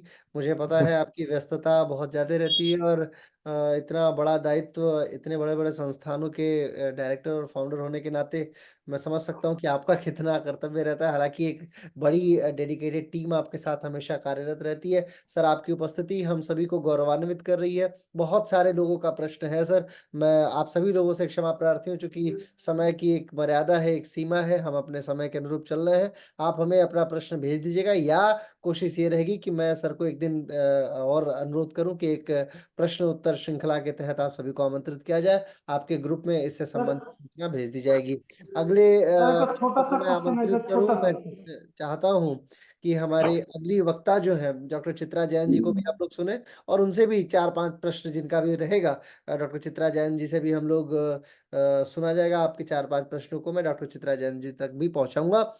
मैं आमंत्रित करता हूं डॉक्टर चित्रा जैन जी को। जैसा मैंने आपको बताया कि एक कुशल वक्ता, एक कुशल गृहिणी, एक कुशल माता, साथ में एक कुशल डॉक्टर होने का गौरव प्राप्त है, और सबसे बड़ी चीज ये है कि सीखने की अभूतपूर्व क्षमता और सिखाने का उतना ही बड़ा वैभव भगवान धन्वंतरी से कह लीजिए, माता सरस्वती से कह लीजिए, उन्हें प्राप्त है। मैं आप सभी के मध्य में आमंत्रित करता हूँ डॉक्टर चित्रा जैन जी को। डॉक्टर चित्रा जैन जी। सर मुझे स्क्रीन शेयरिंग करने के लिए जी जी जी, प्लीज प्लीज प्लीज, मैं आपको अभी को होस्ट बना देता हूँ, तो आप स्क्रीन शेयर कर पाएंगी।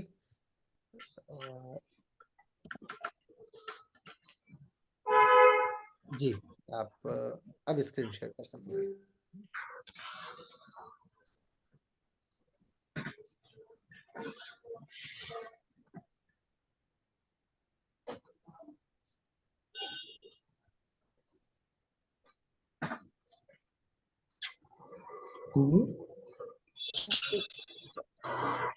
माया बोल दूं इधर इधर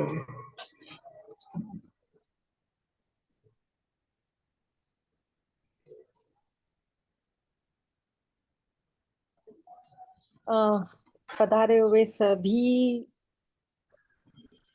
अतिथियों का प्रथम मेरे गुरु शिवम मिश्रा जी का, और जो डॉक्टर साहब आए हुए थे यादव जी और कश्यप जी का बहुत बहुत अभिवादन। आज मैं यहाँ पे उपस्थित हूँ utilization of naturopathy in context of various non curable diseases, उसके बारे में कुछ बताने के लिए। पहले जानते हैं what is perfect health. Perfect health लोगों को यही लगता है कि अगर वो बहुत ही सुंदर पतली दुबली काया है, she is perfectly fine, zero figure है, तो उसे परफेक्ट हेल्थ कहा जाता है। But no, that is not the thing in naturopathy. Perfect health is to be physically, mentally, spiritually, and socially healthy. Several indicators signal a state of perfect health: restful sleep, a vibrant and enthusiastic body, consistent and healthy bowel movement, a natural appetite, sustained productivity throughout the day, a balanced physique, lack of desire towards stimulating substance like alcohol, tea, coffee, cigarettes, etc., healthy complexion, bright and fearless eyes, and constant smile on the face. और सबसे बड़ा ये होता है कि आप positive रहे दिन भर। Indicators of declining health include reduce activity level, आप लेथार्जिक फील करते हो दिन भर, आपकी जो सोने की प्रक्रिया है, इंसोमिनिया होता है, स्लीप डिस्टर्बेंस रहती है, आपकी एपेटाइट अच्छी नहीं रहती है, या आप बहुत ज्यादा खाते हैं या बहुत कम खाते हैं, आपका तौंद निकला हुआ है, abdominal protrusion इज देयर, आप दिन भर चिड़चिड़े रहते हैं, इरिटेबल रहते हैं, नेगेटिव थॉट पैटर्न रहती है, आप थके थके दिन भर रहते हैं। इन ये जो चीजें हैं, इसको आप जब मॉनिटर करते हैं, then you will understand how healthy you are और you are heading towards poor health. तो अब हम जाएंगे व्हाट इज नेचुरोपैथी, और नेचुरोपैथी के बारे में मेरे से पहले जो आए दो डॉक्टर साहब, डॉक्टर कश्यप और डॉक्टर यादव जी ने बहुत बहुत अच्छी तरह से नेचुरोपैथी के बारे में समझा दिया, but still I would like to tell something about naturopathy. So naturopathy is not just treating sickness, it is about the whole way of living that helps you to stay healthy. When regular treatment doesn't work, जैसे अभी doctor साहब ने भी कहा था, जब regular treatment नहीं work करता है, then there is a hope of healing in naturopathy. It is based on the idea that body can heal itself if it is detoxified using natural method. Naturopathy focuses on boosting body strength, increase pranic forces, and hampers the accumulation of harmful substances from building up in the body. That is to keep you healthy. तो naturopathy का basis क्या है? What is the basis of naturopathy? किसी base के ऊपर तो naturopathy टिका होगा. So according to me and according to most of the naturopaths believe that nature cure believes that people are naturally born strong and healthy and live accordingly if they follow all the laws of nature. Even if you have any health issue from the birth, your body has that capacity to heal it. अपनी body जो होती है, toxins को बाहर निकालने की उसमें क्षमता होती है. जैसे डॉक्टर साहब कश्यप जी ने पहले भी कहा था, there are 4 channels, 4 pathways in which a body expels its toxins. First is respiration. Through breathing, we take vital oxygen, channel it through the cells, and it eliminates toxins. These cells only eliminate toxins, that is carbon dioxide, from the body. Second is perspiration or sweating. The body's natural sweating process aids in toxin elimination. Third is urination. The excretory system efficiently removes toxins through the urine. Fourth is bowel system. अगर आपका bowel system ठीक है तो आप निरोगी रहेंगे. अगर आपका bowel system ठीक नहीं है तो आप रोगी रहेंगे. Because constipation is the root cause of all the disease. पेट को ही हर रोग की जननी माना गया है. Thus, naturopathy operates on the principle of supporting the body's built-in mechanism for detoxification and to promote harmony with nature for maintaining optimum health. अब हम जाएंगे to know what is disease.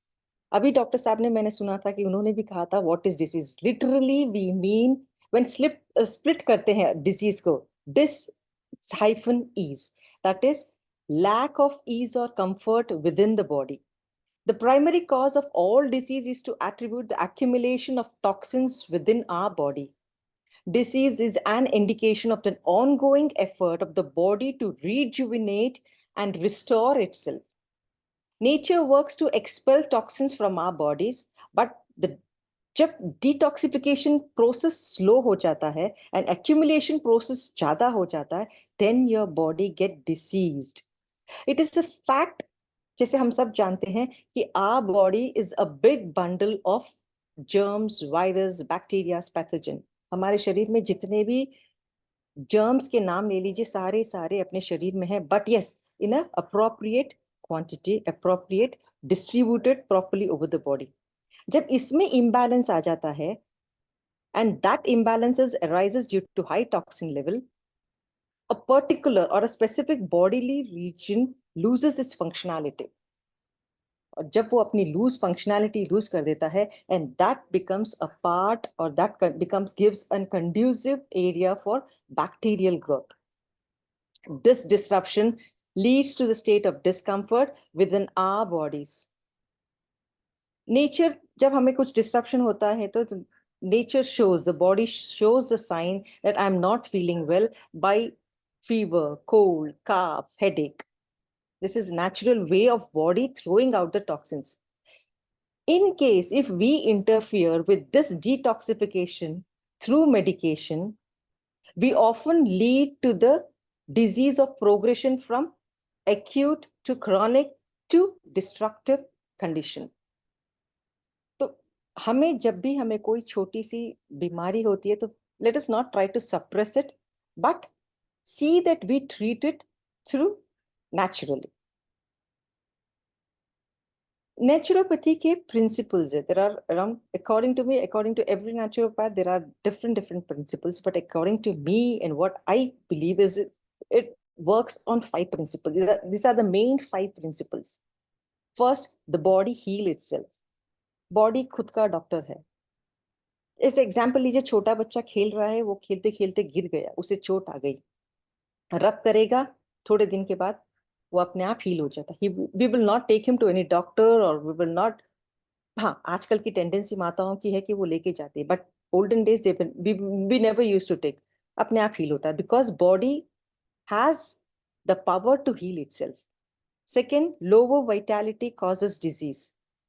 जब अपना प्राणिक फोर्स, जब अपनी इम्यूनिटी कम हो जाती है तो हम डिजीज हो जाते हैं. टेंडेंसी हो जाती है बॉडी की कि वो जल्दी से इफेक्ट करे. छोटी सी छोटी मौसम में परिवर्तन हुआ, कुछ हुआ तो we are affected with that. Third, toxin causes lower vitality. तो वाइटैलिटी कैसे घट जाती है? जब अपने बॉडी में टॉक्सिन्स ज्यादा एक्यूमुलेट हो जाते हैं, and this toxins may attack a certain part of the body and that may lead to an acute disease. So acute disease are the body way to heal.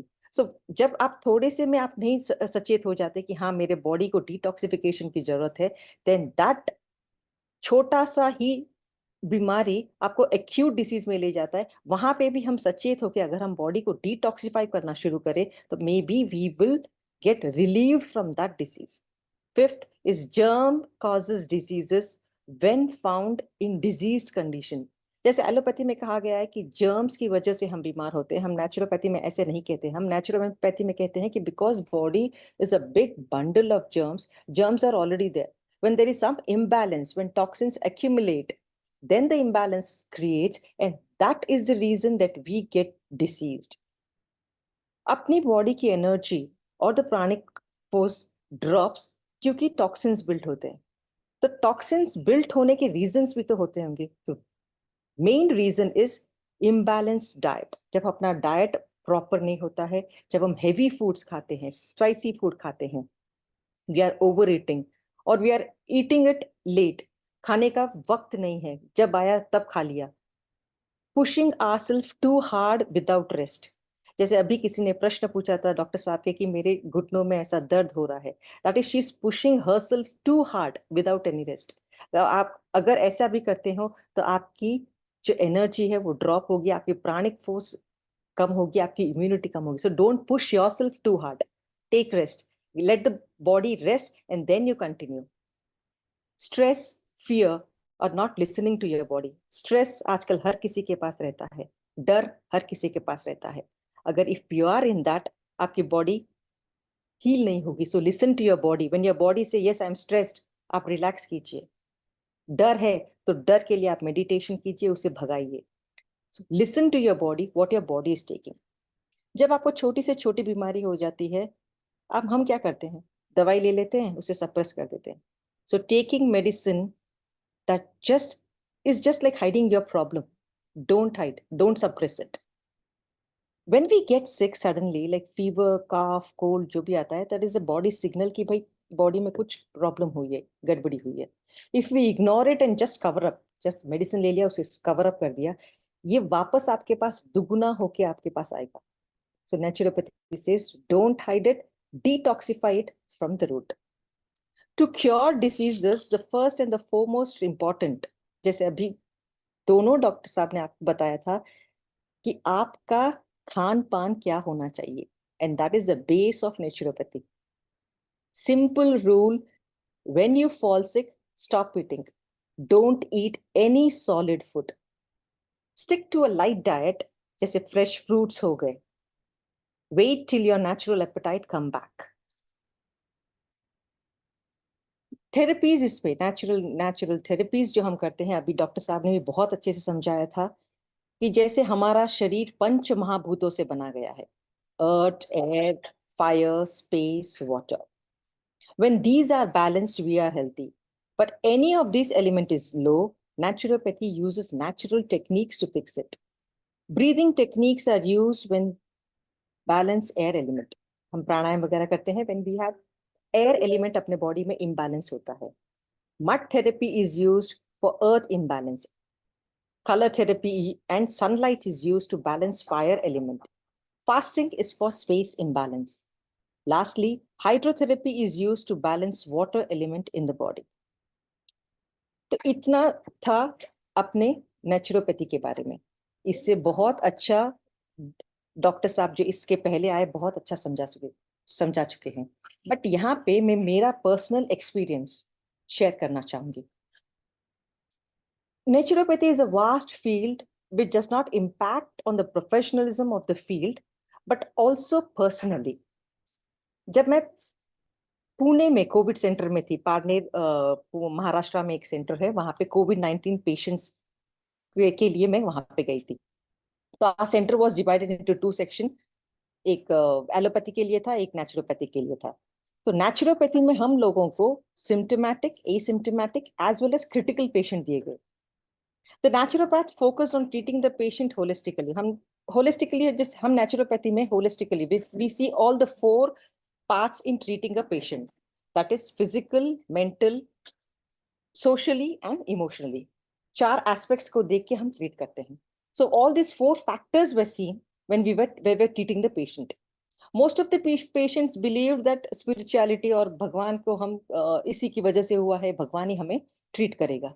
तो हम उनसे connect होने के लिए we started conducting prayers every day to aid their spiritual well-being. Along with that, we conducted yoga and basic exercise to maintain their physical health.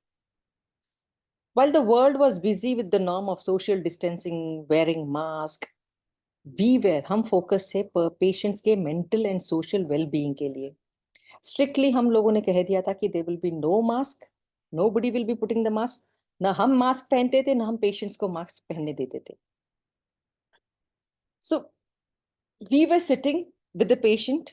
Personally हम बैठते थे, उनके साथ बातें करते थे, उनके साथ खाना पीना सब कुछ उनके साथ.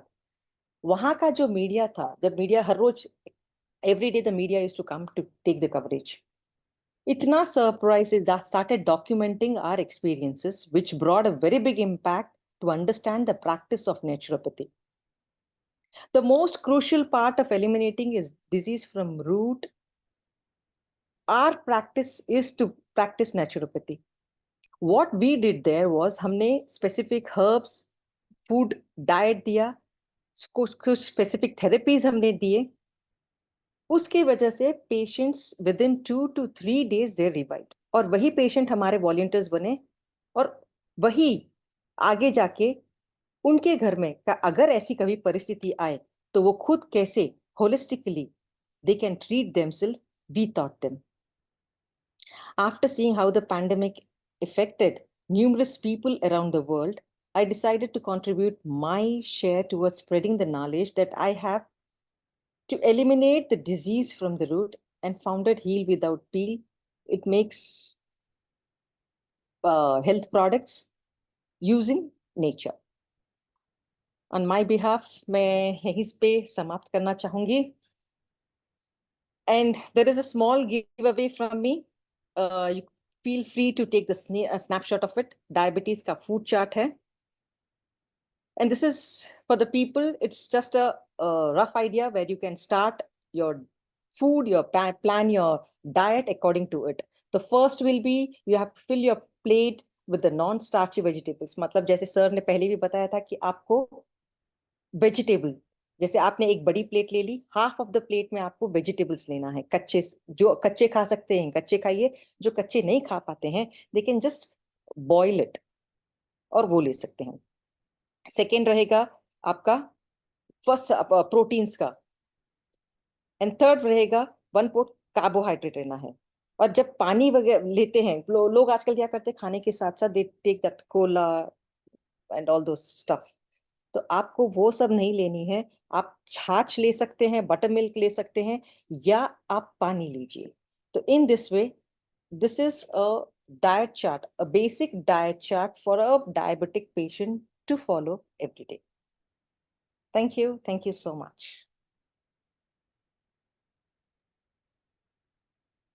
अभूतपूर्व। मुझे लगता है कि इससे बेहतरीन और क्या कार्यशाला हो सकती है। और इस बात से एक बार आप इसे स्क्रीन शेयर को समाप्त करें तो यस सर। डन। मुझे लगता है इससे शानदार क्या कार्यशाला हो सकती है नेचुरोपैथी छोटा में। सा मेरा प्रयत्न किया सर, सब आपके आशीर्वाद से भूतपूर्व ही है। भूतपूर्व मेरे सबसे गुरु बड़ी जी आप ही चीज, है, बहुत से मैंने बहुत कुछ आपसे ही सीखा है। ये मेरे लिए मुझे लगता है गौरव की बात है कि मुझे आपको सीखने का या सिखाने का कुछ मौका मिला है। मैं बड़ा आह्लादित हूँ और मैं भाव विभोर भी हूँ। मेरे पास पहली बार ऐसा हो रहा है कि शब्दों की कुछ व्यापक कमी हो रही है। और बिना मैं कुछ बोले मैं आमंत्रित करना चाहता हूँ प्रश्नों को, क्योंकि ये सच में जब आपके छात्र, आज इतना शानदार दिन है, सुबह से मेरे पास इतने अच्छे अच्छे मतलब मेरे पढ़ाए हुए छात्रों के इतने बेहतरीन रिजल्ट्स आ रहे हैं। अर्चना जी भी यहाँ बैठी होंगी, उनका एक परफॉर्मेंस देखा मैंने। उधर वियतनाम में 3-4 बच्चे, उन्होंने ऐसा कार्य किया आज वियतनाम में कि वहां पे भी गर्व से छाती जो है वो चौड़ी हुई। और आज आपकी कॉन्फ्रेंस सुन के और मुझे लगा कि वास्तविकता में आपकी जो सौम्यता और ज्ञान की पराकाष्ठा है वो अभूतपूर्व ऊंचाई तक आपको और आगे लेके जाएगी।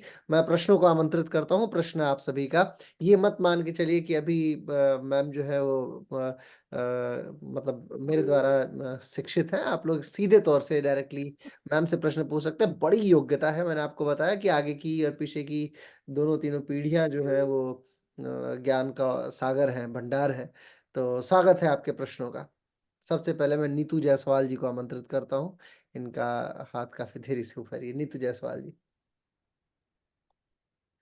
इसके बाद वंदना कुमारी, फिर कंचन उपाड़े। नीतू जी अनुपस्थित है, चलिए वंदना कुमारी जी। वंदना कुमारी जी, अच्छा आप लोग अनम्यूट नहीं कर पा रहे होंगे। एक सेकंड दीजिए। हाँ हाँ, सॉरी। हाँ, अब वंदना जी अनम्यूट कर सकती हैं। नमस्ते सर। नमस्ते एवरीवन। नमस्ते मैम। सर मेरा माइग्रेन का, मैम से सवाल था कि मेरा माइग्रेन का प्रॉब्लम है। अ, तो वो बार बार बहुत ज्यादा तेज हो जाता है, जैसे अभी 3-4 यस, दिनों से बहुत ज्यादा तेज हो बस जाता अब मैं समझ गई। इट्स अ वेरी इजी, बहुत ही इजी उपाय है। इसमें माइग्रेन के मेरे बहुत से पेशेंट क्योर हो चुके हैं। सिर्फ इतना करना है आपको कि सुबह उठते ही उठते जो देसी तिल होते हैं, है। देसी तिल।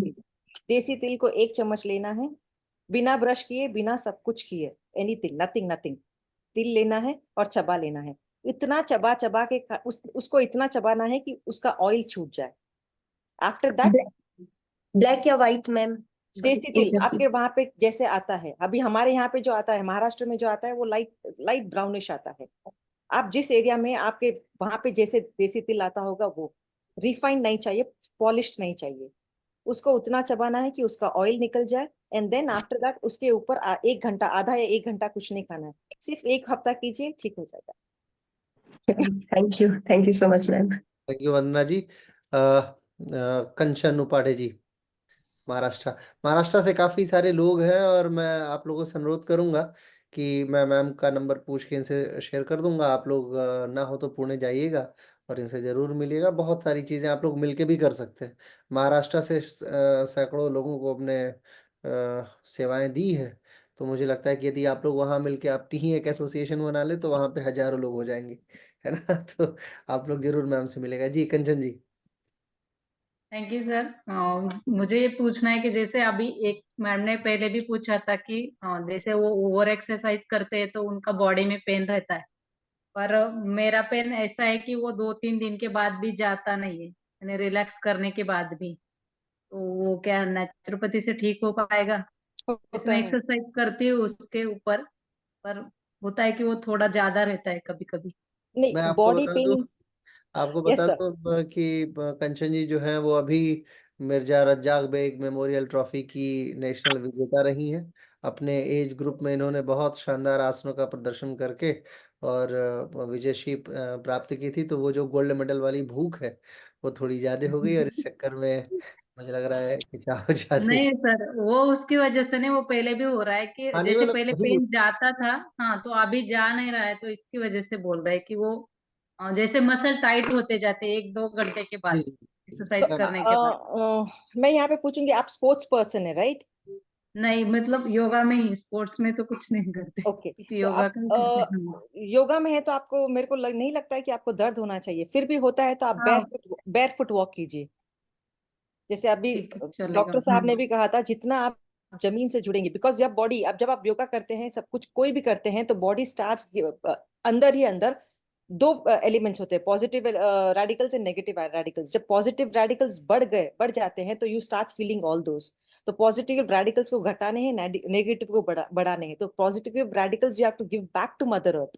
तो आप बेयर फुट जितना आप जमीन पे चल सकते हैं, जमीन इन द सेंस वो भी मिट्टी होनी चाहिए, उस पे चल सकते हैं तो चलिए, फायदा होगा। अगर नहीं चल पाते हैं, आपके एरिया में नहीं है, तो you can use 0 volt therapy mats, that gives amazing result. ठीक है, चलेगा। और एक क्वेश्चन है मैम, वो जैसे आंवले का रस खाली पेट लेना चाहिए या नहीं? मेरे हिसाब रेगुलर से जो तो वैसे। मेरे हिसाब से मेरे पेशेंट्स को मैं देती हूँ। डिपेंड्स ऑन हाँ, अगेन पेशेंट टू पेशेंट, आपका कंडीशन क्या है। वो सारा हम जब नेचुरोपैथी में व्हाट वी डू इज, हम जब पेशेंट को देखते हैं तो उनके साथ हम जब वार्तालाप करते हैं तो पूरा हिस्ट्री लेते हैं उनका। So it takes around an hour to talk with them, पूरा उनका फिजिकल, मेंटल, सोशल कंडीशन कैसा है सारा लेते हैं। And then according to your body structure, according to your blood group, हम उसको डाइट चेकआउट करते हैं। अगर आपका ब्लड ग्रुप में या कुछ ऐसा होगा, अगर आपको सूट नहीं होता होगा तो avoid it, take afterwards. Otherwise amla you can take any time, nothing happens. ठीक है, बहुत चलेगा। बहुत थैंक यू। आभार कंचन जी। पूनम जैन जी, अगला प्रश्न। नमस्कार मैम। हाँ जी पूनम जी, प्लीज कंटिन्यू करो। नमस्कार सर। नमस्कार मैम। मैम मुझे ना 2-3 महीने से ना हील में काफी दर्द है, और मैंने यूरिक एसिड भी टेस्ट करवाया, वो भी 4.3 आया है। और मैंने ये देखा है कि जब मैंने 9 दिन की फास्टिंग की थी नवरात्रे की, उसमें मैंने 1 टाइम लेमन और हनी वाटर से रखा था, तो मेरा हील का दर्द बिल्कुल चला गया था। और अभी मैंने देखा है खाने पीने से भी ये दर्द बढ़ता है, और फिर ये ठीक बीच बीच में ठीक हो जाता है। अगर ये कहते हैं जैसे कि वो प्लांटर फैसाइटिस, हल्का सा हड्डी बड़ी होती है तो उसमें भी दर्द होता है, लेकिन अगर हड्डी बड़ी होती तो हमेशा दर्द होता। नहीं, खाने पीने में मैंने इसमें देखा है, इसमें दर्द होता है मुझे। नहीं, हड्डी बड़ी होती है तो हमेशा दर्द नहीं होता है। जब आप चलते हैं, that is not plantar, that is cone heel भी हो, कॉन स्पर भी हो सकता है। प्लांटर में अगर हो तो प्लांटर विद एक्सरसाइज ठीक हो जाएगा, हील स्पर होगा तो वो ठीक नहीं होगा। एंड दैट आपको रेमेडी लेनी ही पड़ेगी, एक्यूपंक्चर से वो ठीक होता है। सेकेंडली, अगर वो नहीं कर पाते तो आप हॉट वाटर इमर्शन, आपके पाँव को हॉट वाटर में डालना है, उतनी देर तक रखना है। उस वाटर को टेम्परेचर एक, जितना आप सहन कर सकते हैं उतना वाटर का टेम्परेचर मेंटेन रखना है। उसमें आपको एटलीस्ट हाफ एन आवर बैठना है। उसके साथ आप ये करिएगा कि उस जब वो टेम्परेचर मेंटेन करते हैं तो सिर के ऊपर आपको ठंडा टॉवल रखना है, क्योंकि बॉडी की हीट, गर्मी जो पानी की है वो सर पे नहीं जाना चाहिए। वो वाला कीजिए, फर्क पड़ेगा। सेकेंडली, आप खुद ही बोल रहे हैं कि जो फूड आप खाते हैं, इस कोई फूड खाने से आपको हो रहा है, कोई फूड खाने से नहीं हो रहा है। आप उसी में चेक कीजिए कि कौन से खाने से हो रहा है, कौन से नहीं हो रहा है। जिससे हो रहा है उसको अवॉइड कीजिए, अपने आप ठीक हो जाएगा। ये मैम क्या सॉल्ट इंटेक से भी होता है? मेरे को भी ऐसा लगता है कि सॉल्ट से भी होता है। तो आप सेंधा नमक चालू कर दीजिए, आयोडीन नमक सेंधा मत ही खा कीजिए। रही हूँ मैम मैं तो सालों से। और मैंने ये भी देखा है, जब मैं योगा रेगुलर, कभी बीच में से 1-2 दिन ब्रेक हो जाती है, तो वो ज्यादा बढ़ जाता है। और मैंने ये भी सुना है कि ये रोंग जो हमारा स्लीपर्स जो हम गलत चप्पलें वगैरह पहनते हैं उनसे भी हो जाता है। होता है। चेंज ऑल दिस, सारे आंसर आप ही के लेकिन पास लेकिन है। लेकिन लेकिन लेकिन मैम जब मैंने फास्टिंग की थी ये दर्द बिल्कुल गायब हो गया था, तब होता कैसे है, गायब हुआ 9 दिन? यस होता है, क्योंकि आपके बॉडी को अगर सोडियम लेवल बढ़ भी गया तो भी पेन होता है, तो वो बैलेंस हो गया होगा उस समय। अगर आप अभी सेंधा नमक यूज कर रहे हैं तो उसको बंद करके काला नमक चालू कीजिए, और क्वांटिटी जो इनटेक है उसकी कम कीजिए, उसको करके देखिए, because everything you will have to try it. आपको ही ट्राई करना है, क्योंकि आंसर भी आप ही के पास है। ये मैम खाने आप से अपना नंबर नंबर प्लीज शेयर कर दीजिएगा। हाँ, मैं शेयर शेयर कर दूंगा, करेंगे। मैं शेयर कर दूंगा। ठीक है, चलिए, बहुत बहुत आभार। अगला प्रश्न है रणधीर ठाकुर जी का। मैम मेरे हथौलियों में ना, पाम में जो है ना, स्वेटिंग होती है हमेशा ही। इतनी ज्यादा होती है कि जैसे मैं नोटबुक पे कुछ राइट कर रहा होता हूँ तो वो भीग जाता है। इसके लिए मैं यहाँ पे आपको जवाब नहीं दे पाऊंगी, क्योंकि इसका बहुत बड़ा प्रोसेस होता है। आप मुझे कांटेक्ट कीजिए, मैं इसका जवाब दूंगी। चलिए, मैं ठीक मैम बाकी मेरे अन्य क्वेश्चन सभी है। लोगों से अनुरोध करता हूँ कि आप सभी लोगों के लिए मैं मैम से पूछ के मैम का नंबर आपके साथ साझा कर दूंगा। आप व्यक्तिगत स्तर पे प्रश्न पूछ लिएगा, क्योंकि समय की सीमा में सिर्फ 1 मिनट और बचा हुआ है कि मैं ये कार्यशाला आप मैम मेरा समाप्त करूं। ये सब जैसा हम सभी लोगों ने जाना कि ये कार्यशाला जो थी वो 8 बजे से लेकर 10 बजे तक चलनी थी, और अपने नियत समय से चल रही है। सारी चीजें बहुत सकुशल तरीके से पूर्ण हुई। हमारे तीनों वक्ताओं ने आपके बीच में अपने अपने ज्ञान का जो भी उन्होंने जाना है वो आपके साथ साझा किया है। और वास्तविकता ये है कि 3 पीढ़ियां हमने आपके सामने साझा की है। एक ऐसी एंशियंट पीढ़ी जो अब बिल्कुल अंतिम पड़ाव में, एसएन यादव सर, उसके बाद विनोद कश्यप जी, और फिर साथ में चित्रा मैम। तो आप इन तीनों लोगों को आपने सुना। अपेक्षा है कि आपके प्रश्नों को बहुत हद तक इन लोगों ने साधने की कोशिश की होगी। बाकी एक और जो विषय है, जैसा मैंने आपको बताया कि हम लोग एक ट्रिप प्लान कर सकते हैं साथ में मिलके, या तो दक्षिण भारत की महाराष्ट्र वगैरह में कहीं चल सकते हैं, और या फिर आप यदि उत्तराखंड आना चाहें तो अल्मोड़ा हम लोग चल सकते हैं। तो इनिशियल स्टेप पे हम लोग एक रिट्रीट करेंगे। 1 साल में एक रिट्रीट करने का हमारा प्लान रहता है। तो हम फरवरी या मार्च में प्लान कर सकते हैं अल्मोड़ा। आप सभी लोग दिल्ली हैं, दिल्ली से हम लोग यहाँ से फिर अल्मोड़ा चल रहे हैं, ऋषिकेश होते हुए, हरिद्वार ऋषिकेश होते हुए, कि स्पिरिचुअल यात्रा हो जाएगी। बहरहाल, आप सभी लोगों का बहुत बहुत आभार। सबसे पहले मैं डॉक्टर चित्रा जैन जी को बहुत आभार व्यक्त करता हूँ, और साथ में ईश्वर से अपने जो जिस परंपरा का निर्वहन हम लोग कर रहे हैं, उस परंपरा के माध्यम से ईश्वरीय सत्ताओं से अनुरोध भी कि आपको इतना इतना बल प्रदान करें कि वाणी में साक्षात सरस्वती बैठे हैं, और ईश्वर धन्वंतरी देव का आशीर्वाद आपको साक्षात प्राप्त हो। अभूतपूर्व ज्ञान का आपने परिचय दिया। और आज हमारे सभी लोग, आप देखिए, बहुत सारे लोग इस समय, संडे का समय जो होता है बड़ा प्राइम टाइम होता है, और मैं संडे जानबूझ के चुनता हूँ, क्योंकि संडे के दिन रात को, शाम को अधिकतर लोग सोचते हैं कि चलो मूवी देखा है, चलो कहीं बाहर आउटिंग कर लें। ऐसे में कॉन्फ्रेंस वही लोग सुनेंगे जो बहुत डेडिकेटेड होंगे, और 70-80 लोग जुड़ जाते हैं, और ये सभी लोग हमारी कॉन्फ्रेंस को सुनते हैं। आप लोग भी बधाई के पात्र हैं। इतने संयम की जरूरत होती है। सुन बोलना देखो बहुत आसान होता है, सुनना बड़ा कठिन कार्य होता है, और ये कार्य आप लोग कर पाते हैं, ये भी अपने आप में। और मैं ये भी देख रहा हूँ कुछ लोग अपने परिवारजनों को बुला के ला के सुना रहे हैं। आज तो मैं क्या वैशाली जी के यहाँ भी देखिए, वैशाली जी डेली बैठते थे, आज उनके साहब भी बैठे हुए हैं। सर, स्वागत है आपका। तो ये भी एक अच्छा अच्छा एक पहल माना जा सकता है। बहरहाल, हम आपकी सेवा में फिर शामिल होंगे। 1798 वर्कशॉप होगी, अब 1799 वर्कशॉप होगी, जो जिसकी घोषणा मैं आपके साथ पहले भी कर चुका हूँ। ये हम लोग हरिद्वार में ऑफलाइन तरीके से कर रहे हैं। तो ऑफलाइन में यानी अगले रविवार को हम लोग ऑफलाइन करेंगे। आप लोग के साथ मैं लिंक शेयर करूंगा, आप लोग चाहे तो उसमें जुड़ सकते हैं। आज की कार्यशाला को अब यहीं समाप्त करते हैं। आप सभी का हृदय से आभार, बहुत बहुत धन्यवाद। नमस्कार। आइए हाथ जोड़िए, शांति मंत्र एक बार कर लेते हैं, और फिर अपने इस कार्यशाला का समापन। ओम विश्वानि देव सवितर दुरितानि परास्व यद भद्रम तन्यास्व। ओम शांति शांति शांति सर्वा अरिष्ट सुशांतिर्भवतु। धीरे धीरे दोनों हाथ रख करके अपने आंखों पे लगाइए, अपने चेहरे पे लगाएं, ताकि आंखें प्रकाशवान हो, चेहरे पे हो जाए, और फिर आज की कार्यशाला को यहीं समाप्त करते हैं। ओम शांति। बहुत बहुत आभार आप सबका।